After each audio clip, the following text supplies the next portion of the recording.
주여 내게 은혜를 내려주소서. 내가 종일토록 주께 부르짖나이다.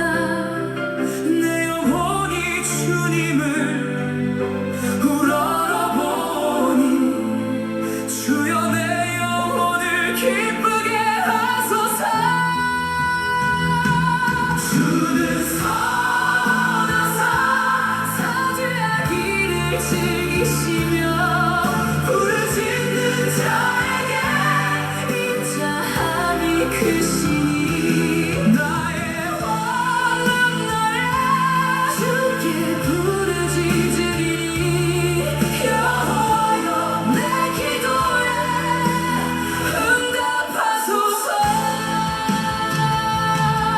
주여 신들 중에 주와 같은 분 없으며 주의 행하심과 같은 일도 없나이다.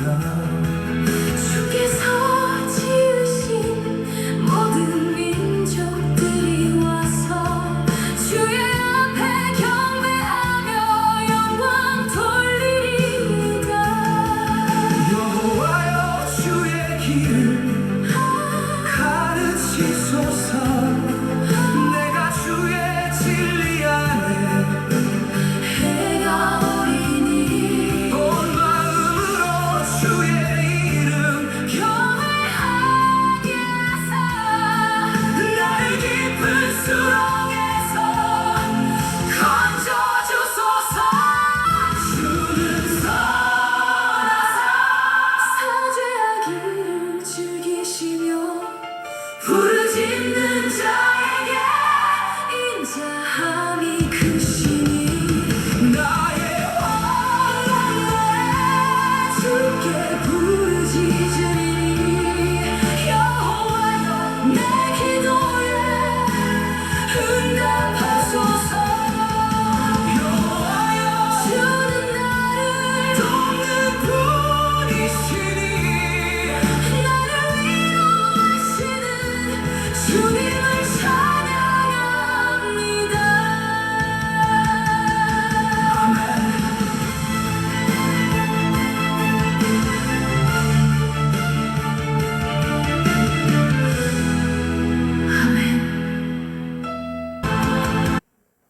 오늘 본문에서 사건은 요한복음서에서 기록된 예수의 그 7대 표적 중 사건에서 6번째 표적입니다. 자, 이 부분은 다른 공간복음서에는 언급되지 않는 그런 기적인 것입니다. 6번째의 기적. 그렇죠. 참고로 요한복음서에 나오는 7대 표적 중에 사실 예수님께서 기적을 행하신 것은 거의 한 40가지 이상 됩니다. 그 중에서 한 7가지만 딱 뽑아가지고 요한복음서에서는 기록을 해놨습니다. 그래서 7대 표적이라고 합니다. 첫 번째, 자, 이 사건은 매우 중요합니다. 현재 여러분이 겪고 있는 이 고난을 해결할 수 있는 방법이 제시되고 있습니다.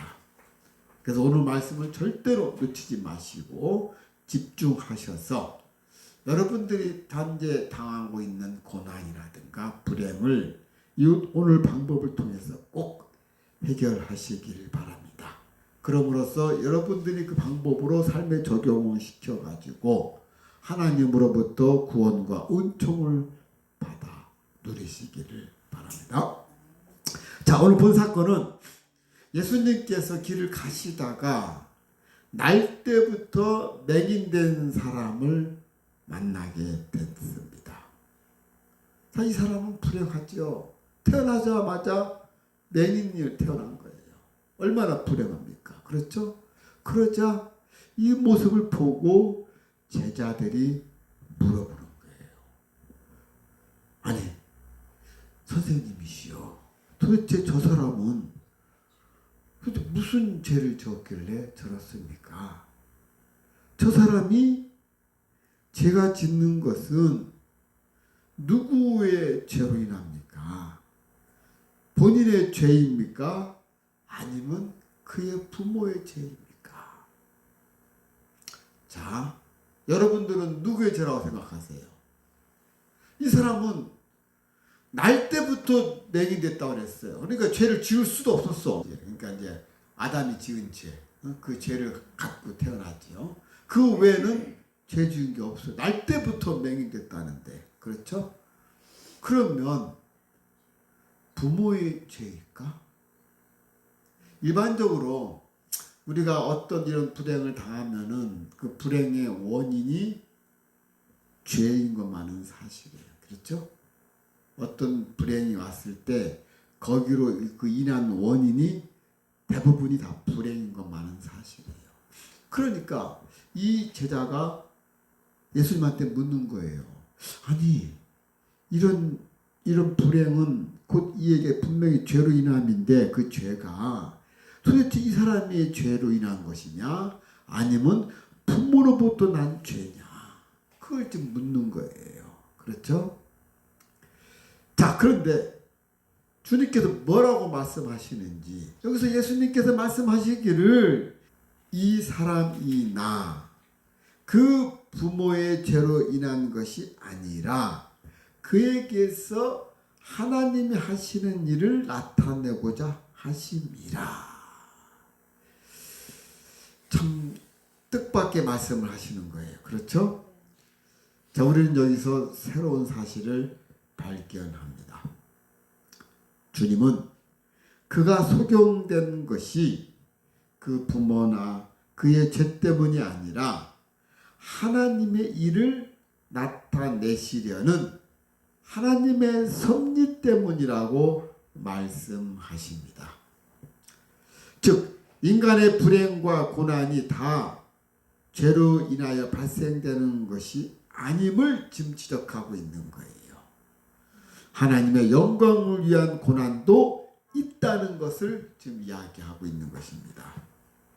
우리에게 어떤 불행이나 고난이 닥칠 때 그것이 하나님의 영광을 나타낼 수 있다는 말인 것입니다. 자, 그렇다면 인간에게 닥친 그 불행이 어떻게 하나님의 영광을 나타내는 기회가 된다는 것입니까? 그것은 첫째, 인간의 고난이나 불행은 우리 인간 스스로가 하나님을 찾게 만드는 요인이 되기 때문에 그렇다는 겁니다. 우리가 어떤 어려움을 겪었을 때, 또 어떤 불행을 당했을 때 우리 스스로 그 힘을 해결할 수가 없기 때문에 우리는 그리스도를 찾아 그분께 전적으로 매달림으로써 믿음을 갖게 되는 경우가 많습니다. 그렇죠? 이것이 바로 주님을 믿게 된 동기가 됩니다. 불행을 당하여 하나님을 찾게 되고 죄를 회개하며 그리스도를 주님으로 영접함으로써 하나님께 영광을 돌리게 되는 것입니다. 그리고 또 두 번째는 고난이나 불행은 하나님의 기적을 일으키는 요인이 된다는 것입니다. 그럼으로써 하나님의 영광을 드러내는 계기가 된다는 것입니다. 즉 이것은 우리가 해결할 수 없는 불행이나 어떤 고난을 당했을 때 우리가 하나님을 의지하고 간구하면 하나님께서 하늘의 권능으로 그 문제를 해결해 주시고 그리고 우리를 그 불행으로부터 구원해 주신다는 거예요.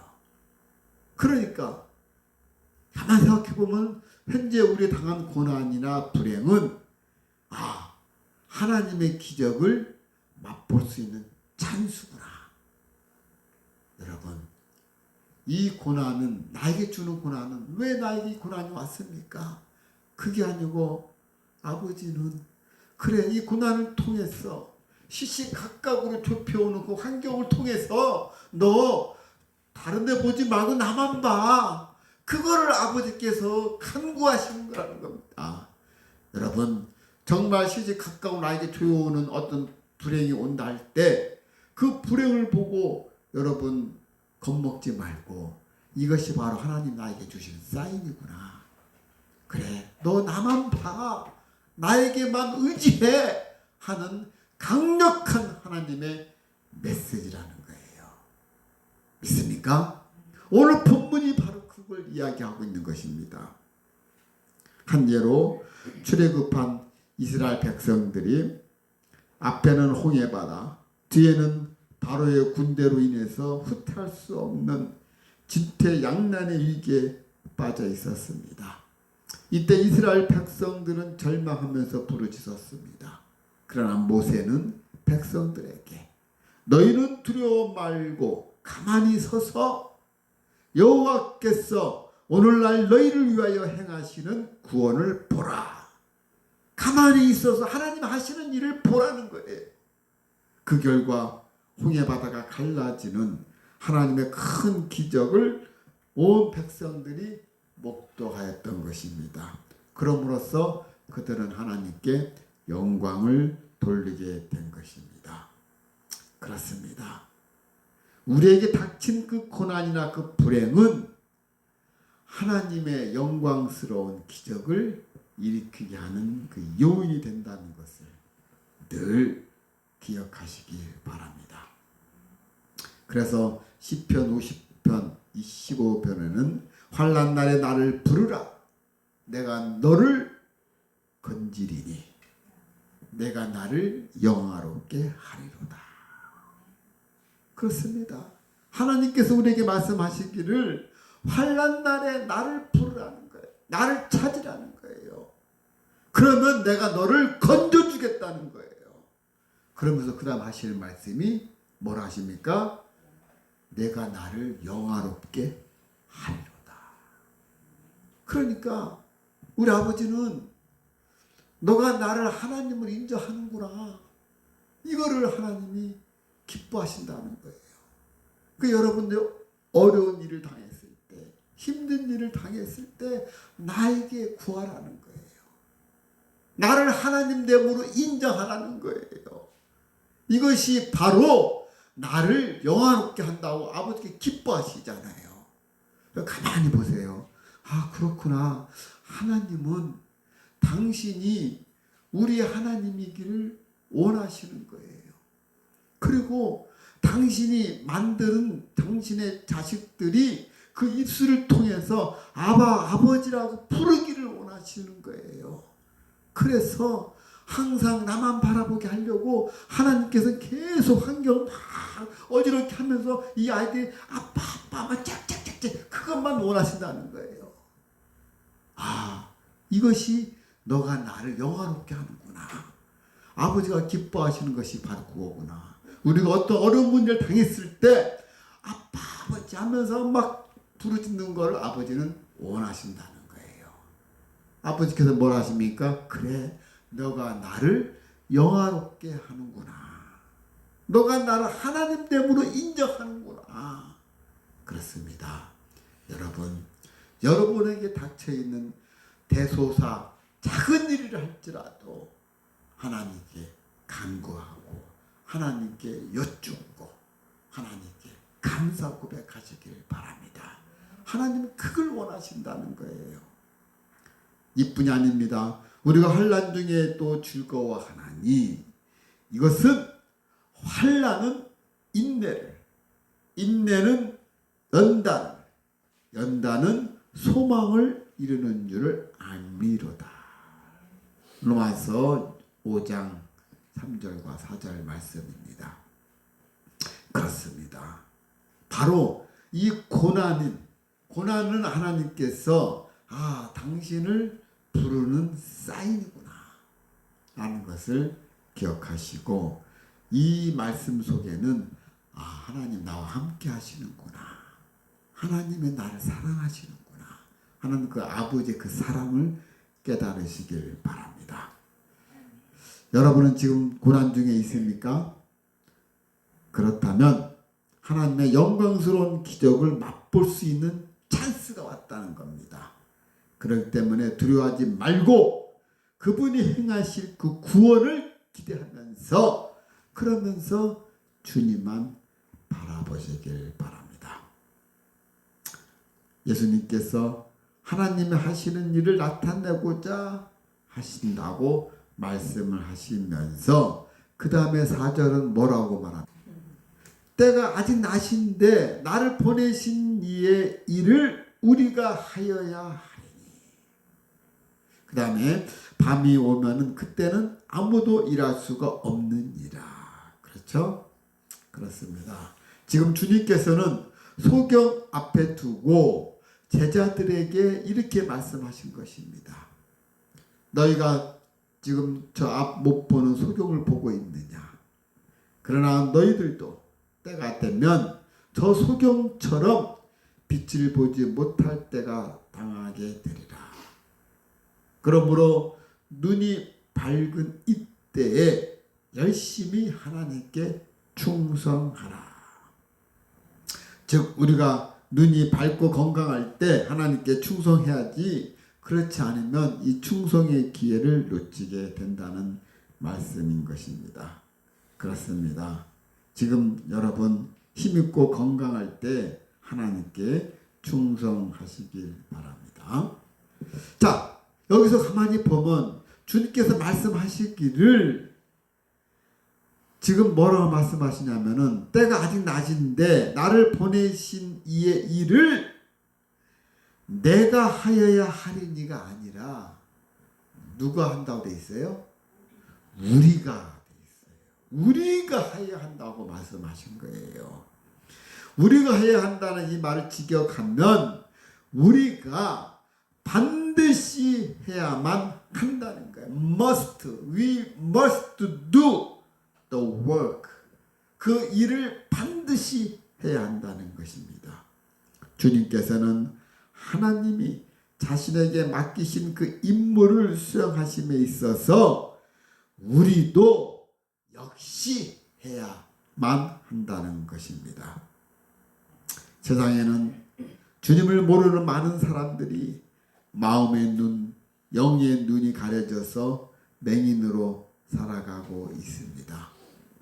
오늘날 사는 사람들은 육신의 눈을 뜨고는 있지만 사실상 참다운 빛을 보지 못하는 모두가 흑암의 세력에 의해서 그 시력을 잃고 있는 것입니다.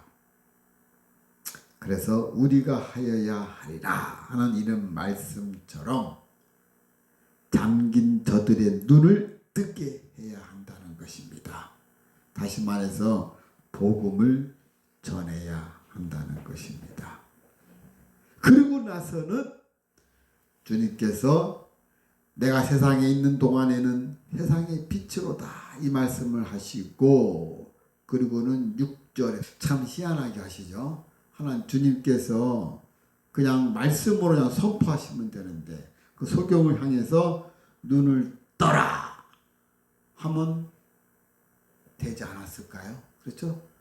말씀으로 이 우주 창조하셨는데 빛이 있으라 하니까 빛이 있었어요. 그죠? 그런데 이상하게 이 소경 앞에서는 뭐라 합니까? 땅에다 침을 뱉고 그리고 진흙을 이겨가지고 그 이긴 그 진흙을 눈에 이렇게 발라요. 그죠? 참 그리고 나서는 실로암 못에 가서 씻으라 이렇게 말씀하시는 거예요. 자, 우리는 여기서 주님의 이상한 행동을 보게 됩니다. 그렇죠? 말씀만 선포하면 되는데 그렇게 하지 않고 침 뱉고 막 이겨가지고 그 진흙을 갖다가 눈에 바르고서는 그리고서는 뭐랍니까? 실로암 못에 가서 씻으라.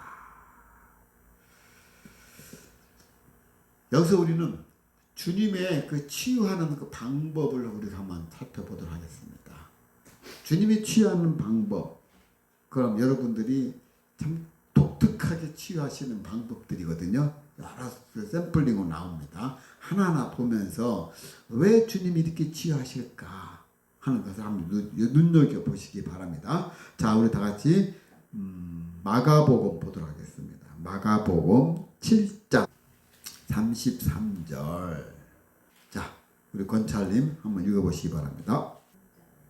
예수께서 그 사람을 따로 데리고 무리를 떠나서 손가락을 그의 양 귀에 넣고 침을 뱉어 그의 혀에 손을 대시며 그러죠? 그러고 나서는 어떻게 합니까? 하늘로 우러러 단식하시면서 그에게 이르시되 에바다.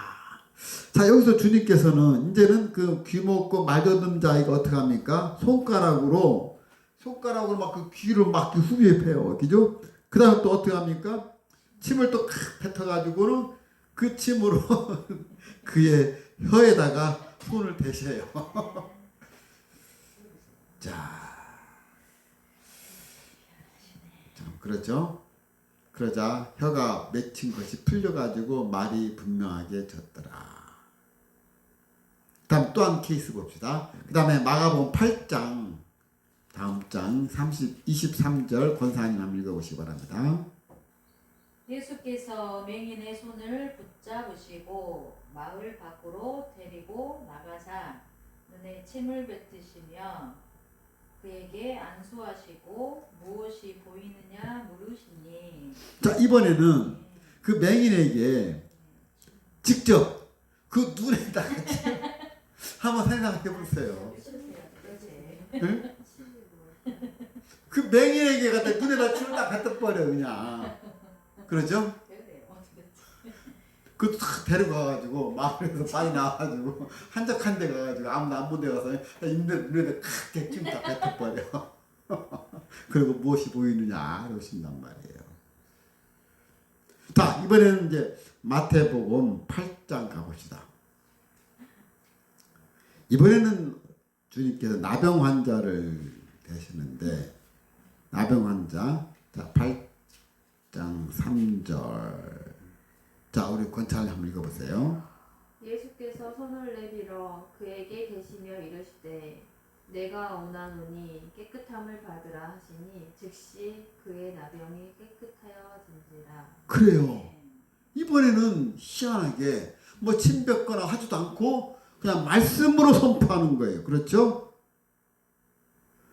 내가 원하노니 깨끗함을 받으라 하니까 그 즉시에 깨끗하게 된 거예요. 자, 그리고 또 나병 환자 10명이 멀리서 소리를 또 지릅니다. 예수 선생님이여 우리를 불쌍히 여기소서 하니까 예수님께서 그래 가서 너의 몸을 제사장에게 보이라 이렇게 말씀으로 선포합니다.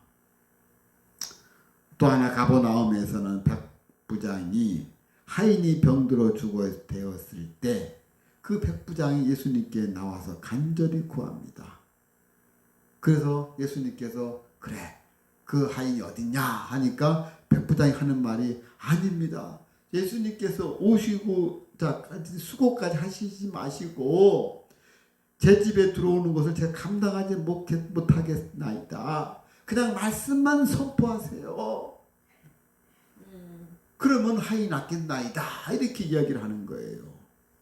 그러자 예수님께서 백부장을 하는 말을 보고는 깜짝 놀란 거예요.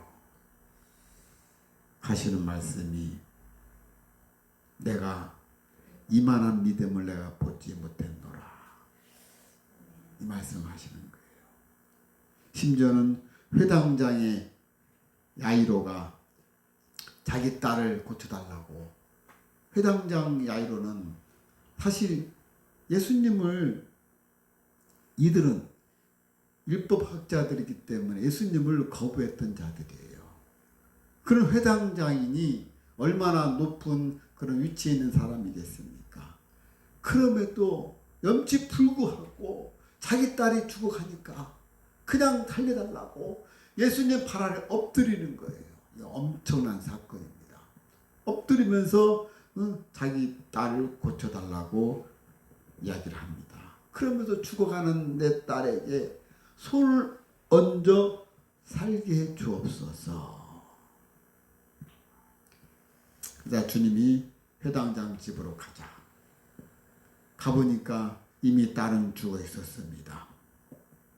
근데 주님께서 그 딸의 손을 딱 잡고 달리다 쿵 일어나리라 하니까 벌떡 일어나는 거예요. 말씀으로 선포하니까 다 이루어지는 겁니다. 심지어는 12회 동안의 혈류증으로 앓던 여자가 해마다 온몸에서 계속 자기 몸에서 피를 쏟고 있는 그 여인은 얼마나 힘들었겠습니까? 그러니 모든 가사를 다 탕진했죠. 그러다가 예수님 오신다는 그 소식을 딱 듣게 됩니다. 그러다 이 여인이 그분의 옷가락만 만져도 내가 치유될 거야 라는 그 생각이 드는 거예요. 그래서 이 혈류병 앓은 이 여인은 그 군중 속에 파고 들어가가지고 몰래 예수님의 그 뒤에 옷자락을 살짝 잡았어요. 그런데 예수님께서 누가 내 몸에 손을 댔느냐? 놀랬겠어요. 그렇죠? 살짝 만졌는데 딱 돌아서 누가 내 옷에 손을 댔느냐? 그러니 얼마나 떨었겠어요. 사시나무 떨듯이 드드드 떨고 있었어요. 그러자 제자들은 누가 손을 만졌겠냐고. 지금 사람들 많은데 아니다. 내 몸에서 빠져나갔다는 거예요. 그러니까 그 여인이 고백을 합니다. 그걸 보고 주님께서 말씀하시기를 따라 내 믿음이 너를 구원하였으니 평안히 가라. 내 병에서 놓여서 해방될 것이요. 여기서 주님께서 따라라고 얘기하는 거예요. 왜 따라라고 했는지 아십니까? 왜냐하면 그 제사장님 옷은 자식 외에는 만질 수가 없어요. 그러니까 그 여인이 만졌기 때문에 여인은 어떻게 보면 율법학자들이 그를 능멸할 수가 있는데 그거를 사전에 막기 위해서 따라 이렇게 얘기를 해주잖아요. 심지어는 침상에 누운 중풍병자를 고치려고 그 친구들이 그 데리고 주님 앞에 왔습니다. 그런데 이 중풍병자를 안에 들어갈 수가 없어. 사람들이 너무나 많으니까. 그러니까 이 친구들이 어떻게 합니까? 올라가서 천장에서 누구서 자기 줄로 해가지고 중풍병자를 줄로 내리는 거예요. 예수님께서 그걸 보시고 그들의 믿음을 보시고 침상에 누운 병자들에게 작은 자야 안심하라. 내 죄사함을 받았느니라. 그리고서는 일어나 내 침상을 가지고 집으로 가라. 그러자 그가 일어나서 침상을 가지고 집으로 갔습니다. 자, 여기서 주님께서 그들의 믿음을 보시고 누구의 믿음을 본 거예요? 그 친구들과 그 중풍 환자의 그 믿음을 보시고 그리고는 바로 일어나 가라. 자, 지금까지 주님께서 다양한 방법으로 치유하신 장면들을 다 봤어요. 그렇죠? 어떤 자에게는 귀를 후에 파가지고는 막 쥐막 넣었다가 또 침 뱉었다가 이갔다가 눈에 바르기도 하고 또 어떤 자에게는 또 어떻게 합니까? 데리고 와가지고 탁 뱉다가 집에다 또탁 뱉고 침도 뱉고 또 어떤 자에게는 말씀을 선포하고 등등 여러 가지 방법들이 있어요. 자, 왜 이렇게 하셨을까? 다양한 방법으로 주님께서 치유하셨어요. 그렇죠? 왜 이렇게 하셨다고 생각하세요? 지금 보세요. 우리가 각 환자에 따라서 의사의 처방이 다 달라지잖아요. 그렇죠? 그렇듯이 지금 주님도 그 사람의 영적 상태에 따라서 지금 치유하고 계시는 거예요. 다시 말해서 각 사람들의 믿음의 깊이에 따라서 치유의 손길이 달라지게 한다는 것입니다. 자, 보세요. 우리 다시 한번 거슬러 보면은, 자, 손가락으로 그의 양귀에 놓고 또 침을 뱉어서 그 혀에다가 손을 대가지고 그러면서 치유해 주신 그 귀 먹고 말 더듬는 자는 사람들이 데리고 온 거예요. 사람들이 귀먹고 말더듬 잘 데리고 와가지고 그러면서 이들에게 안수해달라고 그 사람들이 데리고 온 거예요. 본인이 의지해서 온 게 아니고 그 사람이 끌고 온 거예요. 또 보세요. 벳세다에서 맹인할 때 치유할 때도 예수님께서 마을 밖으로 데리고 나가서 그 눈에다 침을 다 뱉었던 거, 안수했던 거, 그 사건도 사람들이 데리고 온 거예요. 사람들이 데리고 와서 이 사람에게 좀 고쳐주세요. 예수님이 그를 끌고 가가지고 마을 밖으로 나간 다음에 눈에다 침을 뱉고 안수하십니다. 그 다음에 나병 환자들 보세요. 나병 환자는 그들이 예수님께 나와왔어요. 그러면서 말하기를 고쳐달라고 부르짖는 거예요. 소리를 높여가지고 예수 선생님이여 우리를 불쌍히 여기소서 이렇게 얘기하고 있지 않습니까? 그러자 주님께서 말씀으로 선포합니다. 그뿐입니까? 가버나움의 그 백부장도 자기 하인이 병들어 죽게 되었을 때 예수께 나와서 그러면서 간절히 구하지 않습니까? 그때 예수님께서 그래 가서 고치자 가자 했더니 이 백부장이 뭐라 합니까? 예수님 오시려고 수고하지 마십시오. 저희들은 내 집에 오시는 걸 제가 감당하지 못하겠나이다. 그냥 주님께서 제가 백부장이 명령하면 하인들이 말을 듣듯이 주님께서도 그냥 말씀만 선포해 주십시오. 그러면 낫겠나이다. 예수님께서 그 말 듣고 백부장은 이방인이에요. 유대인도 아니고 이방인이에요. 그러니까 예수님께서 야 내가 이스라엘 중에 이만한 믿음을 내가 보지 못했노라. 그러자 그 즉시에 선포하는 거예요. 말씀으로 선포하니까 그 병이 나은 겁니다. 그렇습니다. 예수님께서 이렇게 치유 방법이 다 다른 것은 그 사람의 영적 상태에 따라서 치유하신다는 거예요. 그 믿음의 깊이에 따라서 치유의 그 손길을 확실하게 하신 것입니다. 사랑하는 성도 여러분, 우리 주님은 각 사람의 영혼을 구원하시는 그 사역에서도 각 사람의 그 처지와 형편에 맞는 그런 방법을 찾아서 실행하신다는 것입니다. 어떤 사람은 기계적인 방법으로, 또 어떤 사람은 잔잔한 마음의 감동으로, 또 어떤 사람은 큰 시련으로 구원을 하신다는 것입니다. 여러분 마음속에 주님을 의지하고 주님이 하신다는 그 확실한 그 확신을 갖고 있다면 하나님은 말씀으로 선포되어질 것이고 그 말씀으로도 이루어진다는 사실인 것입니다. 오늘 본문이 바로 그것을 이야기하고 있는 것입니다. 아멘.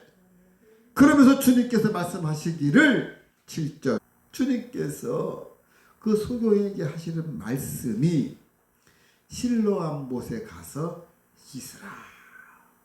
자, 이것도 그래요.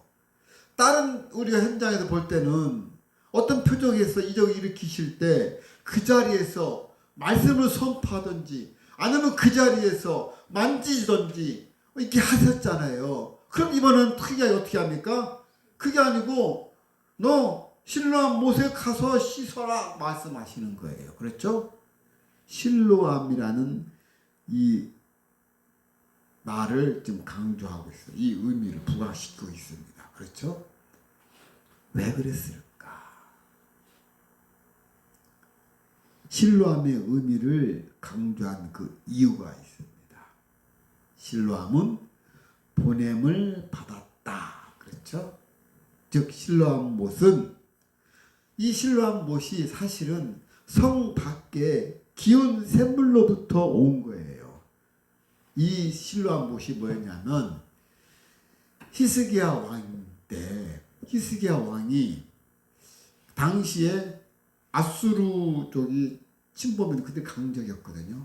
아수르 쪽이 침적에 오면은 우리는 성문을 닫아놓고 보호해야 되는데 그런데 물이 없으면 안 되잖아요. 먹을 물이 없는 거예요. 마침 성문 밖에 예루살렘 밖에 기온 샘물이 있는데 그 샘물로부터 물이 들어와야 되는데 안 되니까 그거를 파기 시작한 거예요. 그 수로를 판 거예요. 희석이 없는데 그 수로를 땅속으로 파가 들어와 가지고는 그리고는 안으로 들어오게 만든 거예요. 제가 이스라엘 갔을 때 그 실로암 모습 봤거든요. 이야 정말 물이 맑아. 그리고 어떻게 그 물이 고조가 있어서 어떻게 그걸 맞춰서 다 왔을까? 정말 기가 막혀요. 그걸 막 그 바위를 파가지고 지하로부터 이렇게 물이 오게 만들었어요. 그렇습니다. 성 밖의 기온 샘물로부터 수로를 통해서 보내진 물이라는 거예요. 자, 이 말 뜻은 누가 어디로 를 보냈습니까? 지금 맹인이 예수님에 의해서 실로암으로 좀 보냄을 좀 받은 거예요. 그렇죠? 이처럼 소경이 실로암으로 보냄을 받음으로써 구원에 이른 것처럼 예수님이 실로암으로 가라고 그랬잖아요. 그죠? 실로암으로 가서 씻으라. 예수님께서 실로암 못의 그 상징적인 의미를 통해서 영적 소경인 세상 사람들 또는 나를 그 영안을 뜨게 하기 위해서 하나님으로부터 이 세상에 보냄을 받으신 분 누가 예수님이잖아요. 그죠? 그 예수님을 부활시키시려는 거예요. 실로암으로 가라. 다시 말해서 모든 사람들은 그리스도로 인해서 천국으로 보냄을 받은 것처럼 너희들 예수께로 가라라는 것을 말씀하시는 거예요. 다시 말하면 예수님과 실로암은 뜻을 비교하면 둘 다 보냄을 받았잖아요. 그렇죠? 즉 실로암은 예수님을 뜻하는 말이에요. 그렇죠? 그렇기 때문에 실로암으로 가라 하는 것은 누구께로 가라고? 예수님께로 가라는 거예요. 보냄을 받은 자에게 가라. 예수님은 하나님으로부터 우리를 구원시키라고 보냄을 받아서 인카네이션, 성육신 하신 분이잖아요. 그렇죠? 그렇습니다. 실로암 못도 마찬가지로 기온 샘물, 예루살렘 성 밖의 기온 샘물로부터 수로를 통해서 파가지고 이쪽으로 보내진 물이에요. 그게 바로 실로암 못이에요. 그런 것처럼 예수님께서 영적인 무지한 그 소경에게 실로암으로 가서 씻으라. 그것은 예수께로 가라. 그 말씀에 의미가 있는 것입니다. 지금까지 모든 그 이적의 현장에서는 그 즉시 그 현장에서 바로 말씀을 선포하든지 어떤 액션을 보이셨든지 했는데 이번 케이스는 그게 아니고 뭐라 하죠? 너 실로암으로 가라. 이렇게 말씀하시는 거예요. 예수님께서 실로암을 강조하신 그 이유와 실로암의 뜻이 뭐라고요? 보냄을 받았다. 보냄을 받은 자에게 가라는 거예요. 즉 예수께로 오라는 것입니다. 실로암으로 가라는 주의 음성을 들으면 소경처럼 순종하여서 실로암 못으로 가야 합니다. 그리고 실로암 못에서 두 눈을 씻어 영안이 열려야 합니다. 그런데 오늘날의 많은 교인들은 실로암 못에 가라는 주님의 음성을 외면하고 어디로 갑니까? 베데스다 못에 가요. 자, 이 예루살렘 성 안에는 두 개의 큰 못이 있어요. 하나는 실로암 못이고 또 하나는 베데스다의 못이에요. 자, 이 베데스다의 못은 제가 다음 주에 제가 설교를 할 건데 베데스다의 못과 실로암 못하고는 달라요. 실로암의 못은 식수로 우리가 먹는 물이에요. 그런데 베데스다 못은 먹는 물이 아니야. 그거는 들어가서 씻는 못이에요. 달라요. 그리고 거기는 어떤 그 설이 막 내려와요. 그게 뭐냐면 베데스다의 못에는 항상 있다가 하늘에서 천사가 와가지고 그 못에서 이게 목욕을 한다는 거예요. 그때 물이 차량차량 움직인다는 거예요. 그때 제일 먼저 들어가는 자는 바로 낫는다는 거예요. 그 설이 계속 내려왔어요.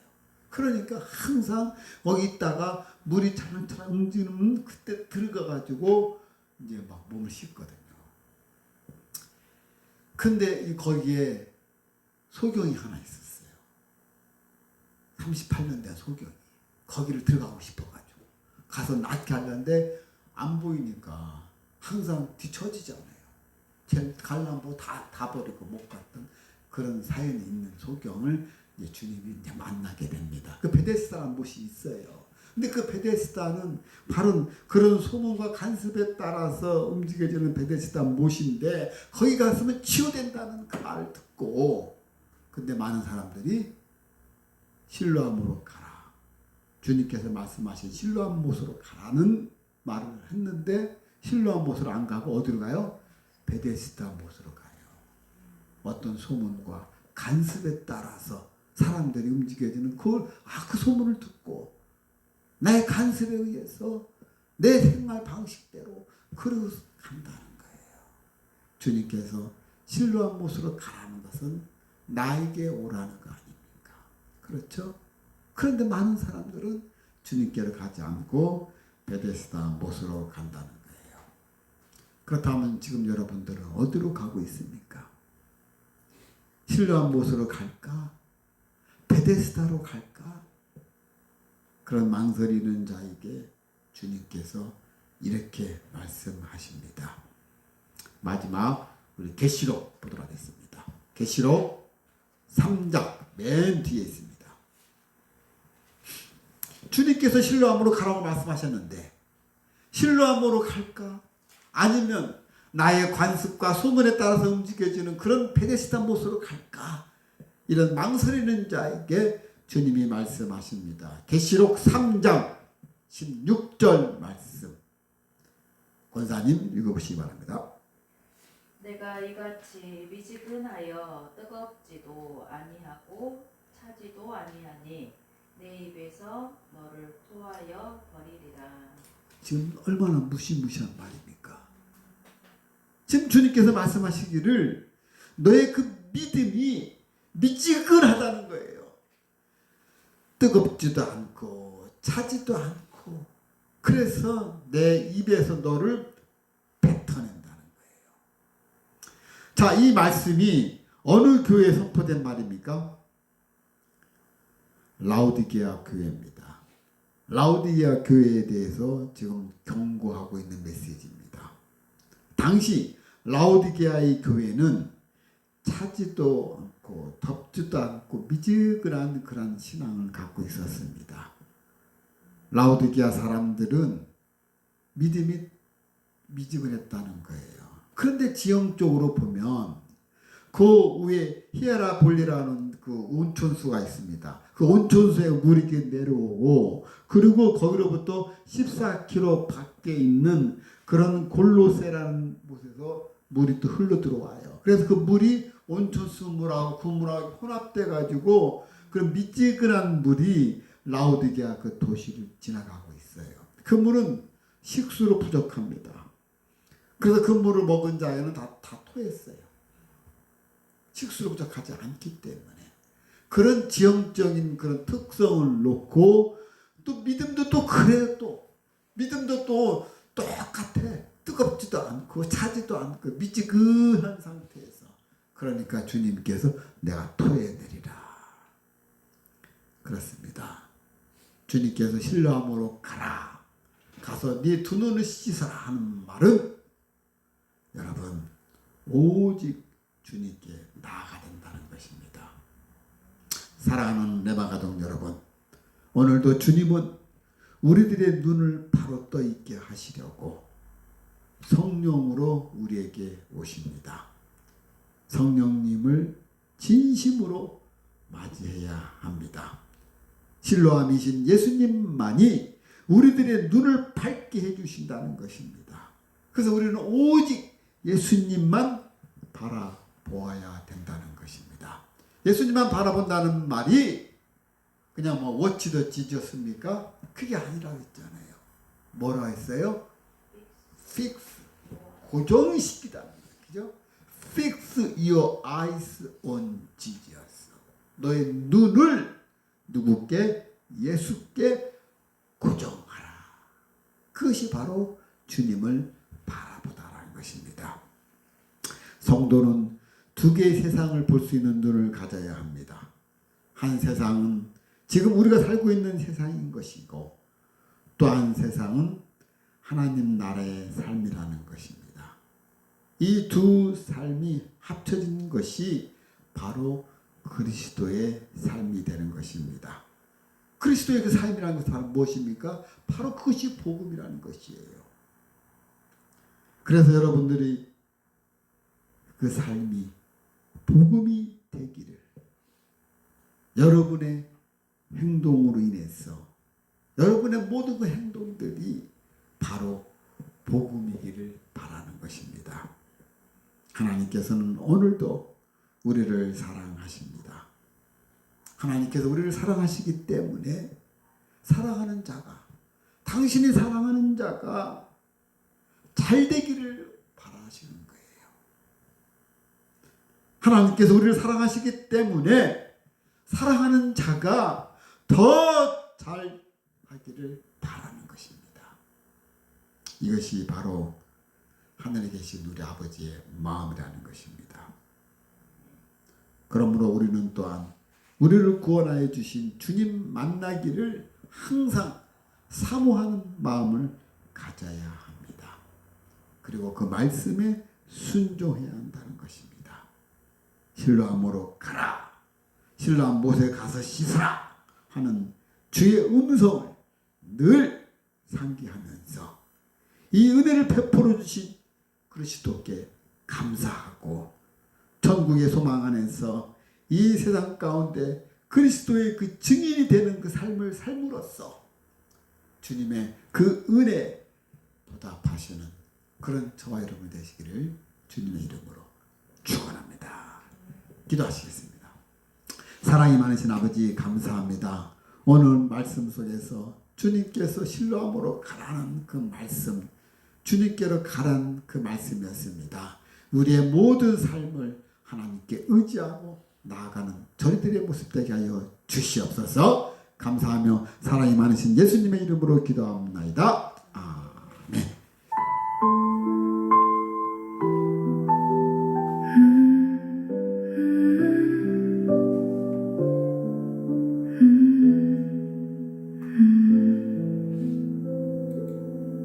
그의 터전이 성산에 있음이여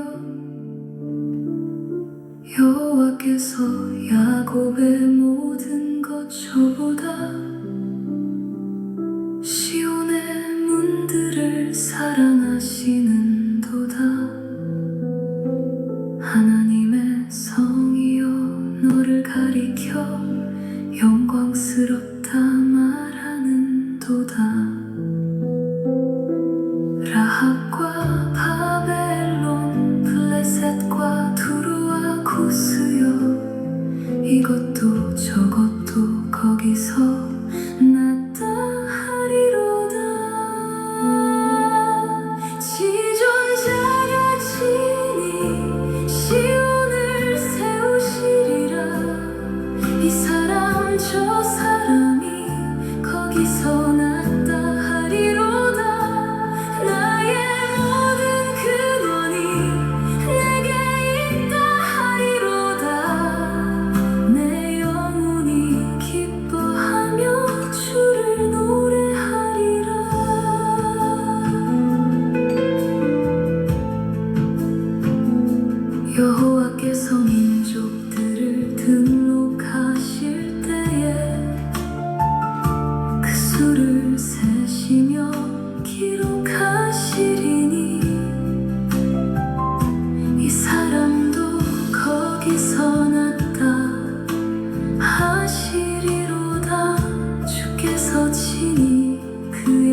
마음속에 주님께서는 당신이 사랑하는 자녀가 잘 되기를 원하신다는 거예요. 그래서 당신이 사랑하는 자녀가 어떤 고통 가운데 있으면 아버지는 더 힘들어하셔요. 그래서 나만 바라보라고 자꾸 강구하시는 그 메시지가 더 환경을 어렵게 만들어요. 그래야지 막 그냥 하나님 앞에 다 달려오니까. 그래서 내 환경이 자꾸 좁혀온다는 것은 진료함으로 가라는 말씀이구나. 여러분 주님께 바짝 엎드리고 두 손을 높이 들면서 주님 앞에 나가시는 자 되기를 바랍니다.